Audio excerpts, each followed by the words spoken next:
পড়ালেখা কম কারণে একটি গরিব ছেলের সাথে বিয়ে হলো। রিয়ার স্বামী দিন খেটে দিন খায়, কোনো মতেই তার সংসার চলে।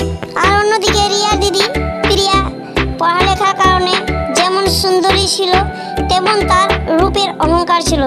তার একটি বড় লোকের ছেলের সাথে বিয়ে হলো। বিয়ের আগে তার রূপের তো গরম ছিল, এখন বিয়ের পরে তার ধনের অহংকার হয়ে গেল। প্রিয়া ছোট বোন গরিব বলে তাকে নিচু দেখাবার জন্য যখন ইচ্ছা তখন সে তার বোনের কাছে চলে যেত। রিয়া, আজকে আমার স্বামী দেখ কি সুন্দর হারটা তৈরি করে দিয়েছে, দেখ ভালো লাগছে না? তোর বর তোকে দিতে পারবে? দুবেলা তো দুবেলা খাবার জুটাতে পারে না।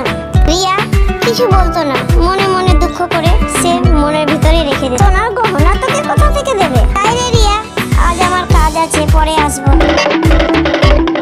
রিয়ার দিন অনেক দুঃখে কাটছিল। কই গো গিন্নি, খুব খিদে পেয়েছে আমার একটু খেতে দাও। কোথা থেকে তোমায় খাবার দেবো গো স্বামী? ঘরেতে একটা অন্যের দানাও নেই। দেখি আমি একটু দিদির বাড়ি যাই। তুমি চুপটি করে এখানে বসো, আমি একটু দিদির বাড়ি থেকে আসছি। এই কথা বলে রিয়া তার দিদি রিয়ার বাড়ি চলে গেল। কই রে রিয়া দিদি, কোথায় আছিস? একটু বাইরে আয় তো। আমি জানতাম তুই আছিস, বল তাহলে কি করতে এসেছিস আমার বাড়ি? দিদি, আমরা দুজনে দুদিন থেকে কিছু খাইনি, অন্যের দানা একটিও ঘরে নেই, আমায় কিছু দে না। এখানে কি আমি ভিখারিদের জন্য আশ্রম করে রেখেছি? ভিখারির বাচ্চা, যা এখান থেকে। প্রিয়া নিজের ছোট বোনটিকে দূর দূর করে তাড়িয়ে দিল, অন্যের দানাও দিল না। রিয়া মন খারাপ করে ওখান থেকে চলে গেল। রিয়া মনে মনে ভাবছে, আমি বাড়ি গিয়ে আমার স্বামীকে কি খেতে দেব। রিয়ার সামনে একটি বয়স্ক বুড়ি এসে দাঁড়িয়ে যায় আর রিয়াকে বলে, মা তোমার এত দুঃখ কিসের, আমায় সব খুলে বলো। রিয়া সব মনের দুঃখের কথা ওই বয়স্ক বুড়িকে বলল। মা তোর এত দুঃখ, আমি তোর তো সব কথা শুনলাম।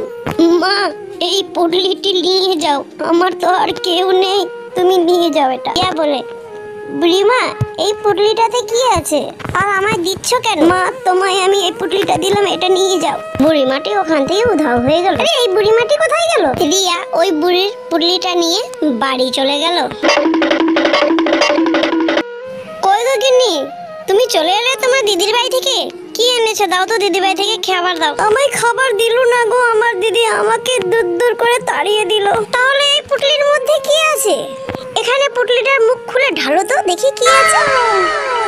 এই বাস, এই তো সোনার কয়েন গিন্নি, আমাদের তো ভাগ্য খুলে গেল। আরে গিন্নি, তোমায় এত সোনার কয়েন কে দিল?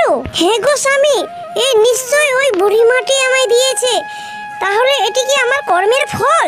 হ্যাঁ তাই। আর ওই বুড়িমাটি নিশ্চয় কোনো দেবদেবী ছিল গো। এইগুলো বাজারে বিক্রি করে নিয়ে এসো, আমরা একটি ভালো বাড়ি তৈরি করব। ওই পয়সাগুলো দিয়ে রিয়া একটি বড় বাড়ি করে নিল, তার দিদি থেকেও বড়।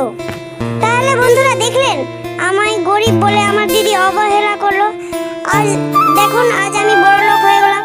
তাই বলি, গরিবদেরকে দেখে কখনো অবহেলা কিংবা ঘৃণা করবেন না বন্ধুরা। তাহলে বন্ধুরা দেখলেন, সবাই সব দিন গরিব থাকে না, কিংবা সবাই সব দিন বড় লোক থাকে না। আজকের গল্পটি এখানেই শেষ। গল্পটি যদি ভালো লাগে কমেন্টে জানাবেন, গল্পটি যদি ভালো লাগে লাইক করবেন, শেয়ার করবেন আর সাবস্ক্রাইব করবেন। তাহলে দেখা হচ্ছে আরেকটি নতুন গল্পের সাথে।